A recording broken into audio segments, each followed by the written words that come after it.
की दया से, परमेश्वर के अनुग्रह से प्रभु आपको आशीष किया होगा। और मैं विश्वास करता हूँ कि आज जो कुछ भी आप वर्ड को सुनोगे, जो कुछ भी आप वचन को सुनोगे परमेश्वर के ओर से, जो कुछ भी आपके पास आता है, मैं विश्वास करता हूँ कि आप उस वचन, उस वर्ड के द्वारा आप ब्लेस होंगे, आशीषित होंगे। तो आइए हम छोटी सी प्रार्थना करते हैं। खुदा बाप, तेरा हम धन्यवाद करते हैं मेरे पिता परमेश्वर। इस समय मेरे पिता, जो कुछ भी हम वचन को हम थोड़ी देर के सीखते हैं, मेरे पिता तेरा आत्मा हमारे अंदर कार्य करे, तेरा सामर्थ कार्य करे मेरे पिता परमेश्वर। खुदा, इस हजार लोगों के जीवन को बदलने में सहायता मदद कर मेरे पिता। जो कुछ भी वर्ड आए परमेश्वर, लोगों के जीवन में बदलाव आए, इसमें प्रार्थना करता हूँ। तब आपने मेरी प्रार्थना को सुना, तेरा धन्यवाद। तो यीशु मसीह के सामर्थ्य नाम से इस दुआ को मांगते हैं, आमीन, आमीन। प्रभु आपको आशीषित करे, आप सभी ब्लेस्ड हैं। और जैसे बाइबल हमें बताती है, परमेश्वर का वचन हमें बताता है कि हर एक विश्वासी हर एक विश्वासी दूसरे विश्वासी या फिर किसी मनुष्य को बदलना चाहता है, और ये परमेश्वर ने हमें काम दिया है। परमेश्वर ने कहा कि दूसरों की चिंता किया कर। जब भी हम दूसरों की चिंता करते हैं, तो हम चाहते हैं कि हम जैसे हैं वैसे दूसरे लोग भी बदले। जैसा हम सोचते हैं वैसा दूसरे लोग भी सोचें, जैसा हम चाहते हैं वैसा दूसरे लोग भी सोचें। लेकिन ये 100% 100% नहीं होता है। अगर मैं किसी को कहा कि आप मसीह में आइए, आप परमेश्वर ब्लेस करेगा, तो वो सुनेगा ज़रूर लेकिन उसे अप्लाई नहीं करेगा। मान लो अगर मैंने 20% कहा है, किसी ने उससे 20% कहा है और किसी ने उससे 10% कहा है, तो 50% तक वो सहमत होगा, लेकिन उससे ज़्यादा वो सहमत नहीं होगा। तो हम ऐसा क्या करें, वचन के माध्यम से हम ऐसा क्या करें कि उनके जीवन में बदलाव आए।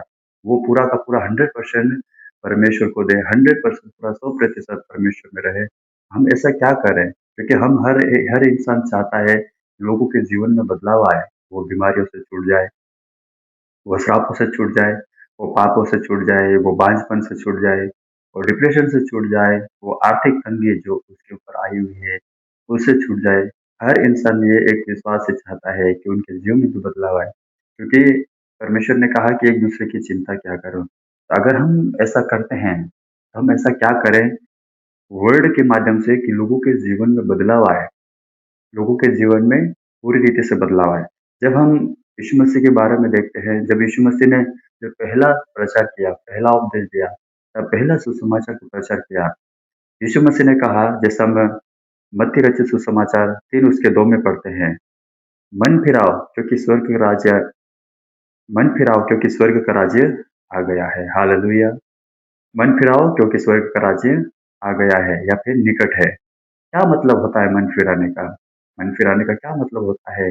बाइबल हमें क्यों, यीशु मसीह ने हमें पहला उपदेश या पहला सुसमाचार जो हमें दिया है, वो क्यों कहता है कि मन फिराओ? क्या होता है मन फिराने का? मन फिराने का मतलब होता है, जो कुछ हमारे मन में जो पुराने विचार है, पुराना स्वभाव है, दूसरों के प्रति जो हमने बैरभाव रखा है, दूसरों के प्रति जो हमने सोच रखी है, गलत सोच रखी है, हमें उसे निकालना है।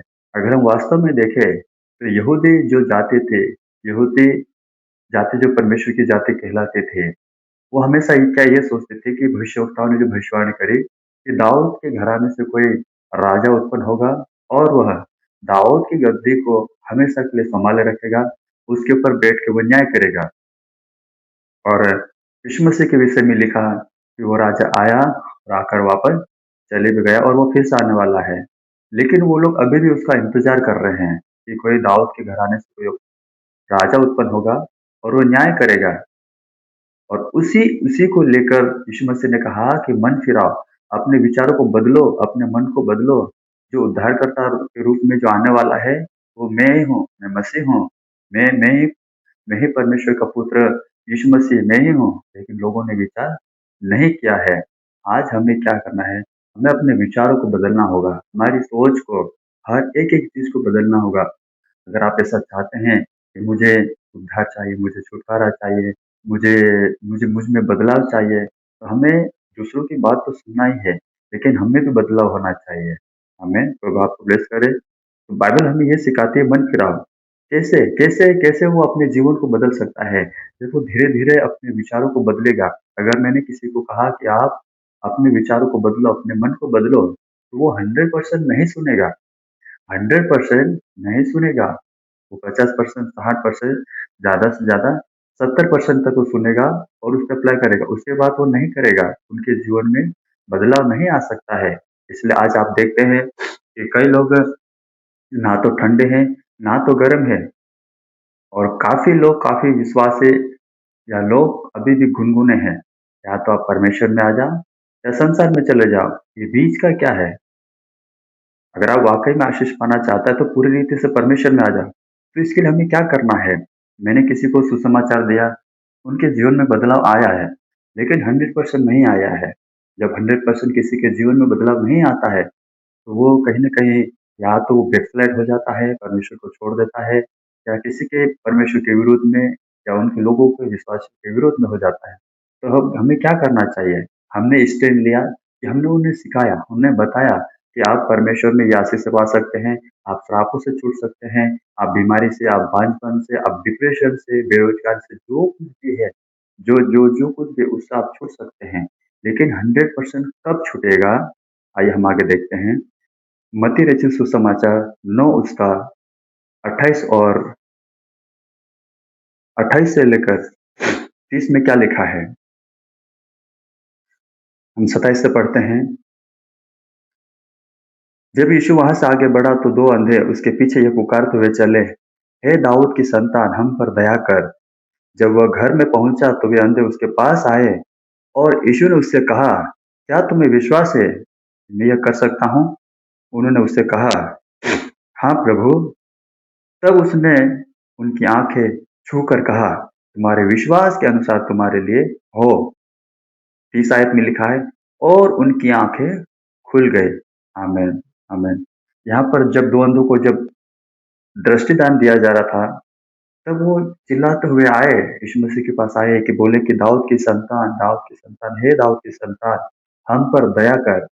वो अपनी जगह को छोड़कर यीशु मसीह के पास आए और कहने लगे, यीशु मसीह ने उनसे कहा, क्या तुम्हें विश्वास है कि मैं ये कर सकता हूँ? उन्होंने कहा, हाँ प्रभु, कर सकता है।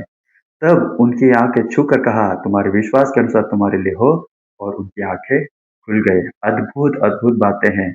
हम अपने आप को कंफर्ट जोन से, आरामदेह जिंदगी से निकलकर हमें आगे बढ़ना होगा और आगे बढ़कर हमें अपने आप को परमेश्वर के हाथ में सौंपना होगा और कहना होगा, परमेश्वर, मैं अपने आप को बदलना चाहता हूँ, मैं अपने आप को चेंज करना चाहता हूँ। किसी मनुष्य के कहने से कोई भी इंसान पूरी रीति से नहीं बदल सकता है। अपने आप को इंसान कब बदल सकता है? जब वो ये कहे कि परमेश्वर, मैं बीमारी से छूटना चाहता हूँ, मैं बीमारी या श्राप से, नशा से, हर एक चीज़ से मैं छूटना चाहता हूँ। और अगर मनुष्य ये कहे और वो डिसीज़न ले और फैसला ले कि मैं पूरी रीति से इसे छोड़ना चाहता हूँ, और वो ये कहे कि तू मेरी आँखों को खोल दे, मेरी बीमारी को ठीक कर दे, श्रापों को तो दूर कर दे, तो परमेश्वर कहता है, क्या तुम्हें विश्वास है कि मैं कर सकता हूँ? हमें विश्वास करना होगा कि हाँ, परमेश्वर तो ये कर सकता है। और आगे लिखा है, उनकी आंखें खुल गई। हमें अपना आप को दूसरे लोग हमें सिखाएंगे, अच्छी बात है, लेकिन जब तक हम स्टैंड न ले, जब तक कि हम अपने मन को न बदले, जब तक कि हम अपने विचारों को न बदले, जब तक कि हम अपने आप को डिसीजन न ले ले कि मुझे बदलना है, तब तक कोई भी नहीं बदल सकता है। हमें खुद को डिसीजन लेना होगा, खुद को फैसला लेना होगा, तभी जाके हम बदलेंगे। मत्ती रचित सुसमाचार 9 उसके जब 20 और 20 से लेकर 22 आयत में पढ़ते हैं, तो एक 12 वर्ष से लहू बहने वाले स्त्री का रोग कैसे दूर हुआ। और देखो, एक स्त्री ने जिसको 12 वर्ष से लहू बहने का रोग था, पीछे से आकर उसके वस्त्र के आंचल को छू लिया, क्योंकि वो अपने मन में कहती थी, यदि मैं उसके वस्त्र ही को छू लूंगी तो चंगी हो जाऊंगी। यीशु ने फिर कर उसे देखा और कहा, पुत्री ढांढस बांध, तेरे विश्वास ने तुझे चंगा किया है। अतः वह स्त्री उसी घड़ी चंगी हो गई। 12 वर्ष से लहू बहने वाली स्त्री अपने कंफर्ट जोन से निकलकर उसने फैसला किया, उसने डिसीजन किया कि मैं यीशु मसीह के पास जाऊंगी, उसको तो नहीं छू सकती, क्योंकि ये इसके विरोध में थी ये चीजें कि अगर कोई ऐसी स्त्री उसे छू ले, उन्हें उन्हें दंड दिया जाता था उस समय। वो ये चाह रही थी कि मैं उसके वस्त्र के छोर को ही छू लूंगी। उसने अपने कंफर्ट जोन से निकलकर अपने विचारों को बदला, उसने मन को बदला और उसने डिसीजन लिया, उसने फैसला लिया कि मुझे जाना है और मैं कैसे भी करके मैं उसके आँचल को छू लूँगी। और बाइबल बताती है, यीशु मसीह ने कहा, "पुत्री ढाँढस बाँध, तेरे विश्वास ने तुझे चंगा किया है।" और बाइबल आगे बताती है, वह अतः वह स्त्री उसी घड़ी चंगी हो गई। हालेलुया, आमीन। तारीफ़ करें परमेश्वर की। और ऐसा ही मत्ती रचित सुसमाचार 14 उसके जब हम 34 से लेकर 33 आयत में पढ़ते हैं, मत्ती रचित सुसमाचार 14 उसका 34 और 36 आयत तक पढ़ते हैं। वे पार उतरकर गन्नेसरत में पहुंचे। वहां के लोगों ने उसे पहचान लिया और आसपास के सारे देश में समाचार भेजा और सब बीमारों को उसके पास लाए। लोग उनके हर जो जो बीमार थे उन सबको उसके पास लाए और उससे विनती करने लगे कि वह उन्हें अपने वस्त्र के आंचल ही को छूने दे। और जितनों ने उसे छुआ वे चंगे हो गए। आमीन। प्रभु आपको ब्लेस करे इन वचन के द्वारा कि कैसे गणेश रथ में रोगियों को चंगा किया। अपने कंफर्ट जोन से निकलकर, क्या बीमार आए, क्या लूले लंगड़ाए, हर एक एक इंसान जो ऐसी अवस्था में था वो यीशु मसीह के पास लाए गए और उन्होंने विश्वास किया, उन्होंने डिसीजन लिया कि हम चंगे होंगे। और जब वहां गए तो यीशु मसीह ने उन्हें चंगा किया, क्योंकि बाइबल बताती है कि जितने लोगों ने उनके वस्त्र के आंचल को छुआ वे चंगे हो गए, वो आजाद हो गए बीमारी से, उन्होंने डिसीजन लिया। अब बात आती है कि जब तक हम फैसला न लें, जब तक हम डिसीजन न लें हम अपनी जिंदगी में, तब तक हमारा बदलाव पूरी रीति से नहीं हो सकता है। यीशु मसीह ने भी कहा, दो अंधों को बोला कि क्या मुझे तुम्हें विश्वास है कि मैं ये कर सकता हूँ? उन्होंने बोला कि हाँ प्रभु, मुझे हमें विश्वास है कि ये कर सकता है। कितने लोगों को यीशु मसीह ने कहा होगा, क्या तुम्हें विश्वास है कि मैं ये कर सकता हूँ? कितने लोग आजाद हुए। आप परमेश्वर के पास जब आप जाएंगे, परमेश्वर से कहेंगे कि परमेश्वर मैं विश्वास करता हूँ कि आप हमें चंगे कर सकते हैं, हमें छुटकारा दे सकते हैं, डिप्रेशन से आजादी कर सकते हैं। क्योंकि बाइबल बताती है कि उसके कोड़े खाने से हम चंगे हो चुके हैं, हम आजाद हो चुके हैं। हमें पूरी रीति से, संपूर्ण रीति से हमें विश्वास करना होगा। इससे पहले हमें अपना आप को बदलना होगा, अपने मन को, अपने हृदय को, अपने विचारों को बदलना होगा। और ये तभी होगा। मनुष्य का काम क्या है? मत्ती रचित सुसमाचार 15 उसका जब हम 29 और 30 आयत में पढ़ते हैं, यीशु वहां से गलील की झील के पास आया और पहाड़ पर चढ़कर बैठ गया। तब भीड़ पर भीड़ उसके पास आए। वे अपने साथ लंगड़ों, अंधों, गूंगों, टूंडों और अन्य बहुत को उसके पास लाए और उन्हें उसके पांव पर डाल दिया और उसने उन्हें चंगा किया। आमीन, आमीन। विश्वासियों का काम क्या है? विश्वासियों का काम है, मनुष्य को जो बीमार है, लूले लंगड़े है, कई प्रकार की बीमारी में ग्रस्त है, कई प्रकार की चीजों में ग्रस्त है, डिप्रेशन में, हर एक चीज में जो ग्रस्त है, विश्वासियों का काम है मसीह के पास में लाना है, मसीह के पास में लाना है। हर एक विश्वासी का काम है। लेकिन जो आया है, जो बीमार व्यक्ति आया है, जो चंगा होना चाहता है, जो छुटकारा पाना चाहता है, जो उद्धार पाना चाहता है, जो श्रापों से हटना चाहता है, तो उसे खुद को डिसीजन लेना होगा, खुद को फैसला लेना होगा, खुद के जीवन को बदलना होगा, खुद के पूरे विचारों को बदलना होगा। शंका नहीं होने का है, शक नहीं करने का है कि क्या पता होगा, क्या नहीं होगा। लेकिन संपूर्ण मन से संपूर्ण मन से डिसीजन लेना होगा कि यीशु मसीह मुझे चंगा कर चुका है। ये तभी संभव होगा। लोगों का काम है, विश्वासियों का काम है यीशु मसीह के पास लाना। लेकिन जब वो यीशु मसीह के पास आएँगे, तो यीशु मसीह उन्हें चंगा करेगा। और वो कब चंगा करेगा?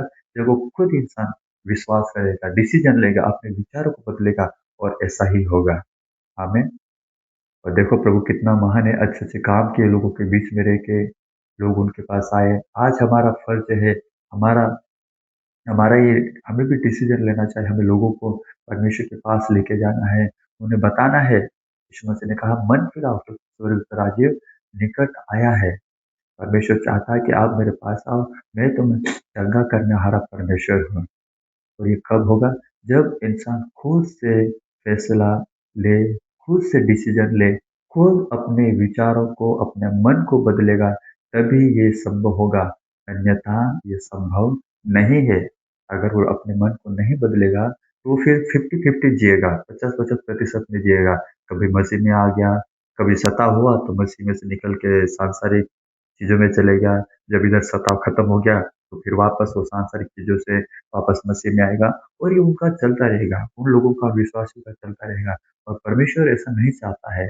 परमेश्वर चाहता है कि तुम ना तो ठंडे रहो, ना ना तो तुम ठंडे हो, ना तो तुम गर्म हो, ना तुम गुनगुने मत रहो। तुम एकदम कम्फर्ट ज़ोन में मत रहो, या तो तुम गरम हो जाओ, एकदम तंदुरुस्त हो जाओ, या तो फिर तुम ठंडे हो जाओ। ये एक चीज़ नहीं चलेगी कि ठंडे गुनगुने रहो। और आज परमेश्वर आपको यही संदेश देना चाह रहा है, यही बताना चाह रहा है कि आज आपको खुद को फैसला लेना होगा बीमारियों से बचने के लिए कि परमेश्वर आज मैं आज़ाद होना चाहता हूँ, नशे से आज़ाद होना चाहता हूँ, पानीपन से आज़ाद होना चाहता हूँ, इन श्रापों से, इन बंधनों से, डिप्रेशन से, इन भूखमरी से, मरीज में परमेश्वर में आज़ाद होना चाहता हूँ। और जिस दिन आप ये डिसीज़न ले लिया, उस दिन परमेश्वर आपको छुड़ा लेगा। इज़राइलियों ने जब मिस्र देश में गुलामी में थे, उन्होंने जब उनके ऊपर बेगारी का काम कराने लगे, तो उन्होंने दोहाई दी, तभी परमेश्वर ने उनको छुड़ाया। उससे पहले परमेश्वर ने नहीं छुड़ाया। उन्होंने दोहाई दी, उन्होंने उनको पुकार उठे, कराह उठे कि हमको छुड़ाओ, हमें बचाओ और परमेश्वर ने उनको वहाँ से निकाल लाया। प्रभु आपको इन वचनों के द्वारा आशीषित करे। मैं विश्वास करता हूँ कि ये जो कुछ आपने जो वर्ड सुना है परमेश्वर की ओर से, मैं विश्वास करता हूँ कि आप अपने जीवन में लागू करेंगे, अप्लाई करेंगे और आपका जीवन तभी बदलेगा जब आप खुद फैसला लोगे, जब आप खुद डिसीजन लोगे, तभी ये संभव होगा। एक कोई विश्वासी आपके पास आया, आपको सुसमाचार दिया है, आपको यीशु मसीह के बारे में बताया है, तो वहाँ से फिर आपको कम्फर्ट ज़ोन में से निकलकर आपको यीशु मसीह के पास में आना ही होगा। जैसे 12 वर्ष से लहू बहने वाली स्त्री यीशु मसीह के पास आए, 2 अंधे यीशु मसीह के पास आए और लोगों ने कई अंधों, लूलों, लंगड़ों को कई प्रकार की दुखों में, पीड़ा में थे, सभी को लाके यीशु मसीह के पाँव के पास में डाल दिया और यीशु मसीह ने उन्हें चंगा किया। हम अपने कम्फर्ट ज़ोन से निकलकर हमें अपने मन को, अपने विचारों को बदलेंगे, तब जाके ये संभव होगा। प्रभु ब्लेस करे इन वचनों के द्वारा। आइए हम प्रार्थना करते हैं। मैं विश्वास करता हूँ ये वचन आपको समझ में आया होगा। अपनी आँखों को बंद करें। खुदा बाप मैं तेरा धन्यवाद करता हूँ मेरे पिता परमेश्वर, मैं विश्वास करता हूँ कि लोगों के जीवन में परमेश्वर तू बदलाव लेके आएगा मेरे पिता। लोग मेरे पिता परमेश्वर डिसीजन लेने में, फैसला लेने में परमेश्वर खड़े होने पाए मेरे पिता। किसी के कहने से मेरे पिता परमेश्वर विश्वास कर सकते हैं, लेकिन जब तक खुद डिसीजन न ले, खुद अपने विचारों को, अपने मन को ना बदले, तब तक बदलाव नहीं आ सकता मेरे पिता। विश्वास करता हूँ प्रभु इन लोगों को आशीषित कर मेरे पिता। विश्वास करता हूँ कि इनके जीवन में भी बदलाव आए, ऐसे मैं प्रार्थना करता हूँ। मैं विश्वास करता हूँ परमेश्वर इनके जीवन में तो तुमने बदलाव किया खुदा बाप। आपने प्रार्थना सुना, आपका धन्यवाद करता हूँ। यीशु मसीह के सामर्थ्य नाम से इस दुआ को मांगता हूँ। आमीन। God bless you all. अब आप सब लोगों को आशीषित करें। आमीन।